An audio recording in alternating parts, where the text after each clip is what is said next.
এখানে শনপাপড়ি, নাড়ু, বিভিন্ন ধরনের মিষ্টি আইটেম, তোমার হচ্ছে তিলের সব আইটেম আছে অনেক ভালো। খেজুরের কালেকশানে অনেকগুলা।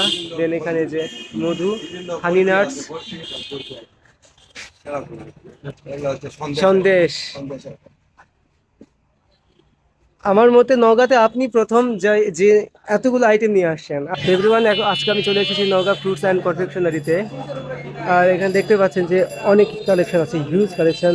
এগুলো হচ্ছে মিষ্টি আইটেম বা ফ্রুটসের ভেতরে। এই যে এখানে চেরি, দেন খেজুরের কালেকশন এতটা বেশি আছে নওগাঁতে, এরকম কালেকশন আর কোথাও নেই। আপনি ফার্স্ট, এতগুলো আইটেম আমি কোথাও দেখি নাই, সিরিয়াসলি দেখি নাই।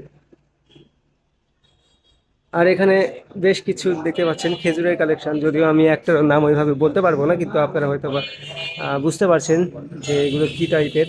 আর নওগাঁতে সব থেকে বেশি কালেকশন আপনি এখানেই পাবেন, দেখতে পাচ্ছেন যেখানে হানি নাটস। আর সামনের দিকে যদি আমি আপনাদেরকে দেখাই, যেখানে বিভিন্ন ধরনের তিল এগুলো টাইপের খাবার পেয়ে যাবেন। আর এই যে এখানে নাড়ু, এই জায়গাটা আমার সব থেকে বেশি ভালো লাগছে। আর এখানে যত রকম মিষ্টি আইটেম আছে, এই যে শনপাপড়ি, দেন এই যে এক ধরনের লাড্ডু বলা হয় এটাকে, আর এই যে মিষ্টি আইটেম এগুলো।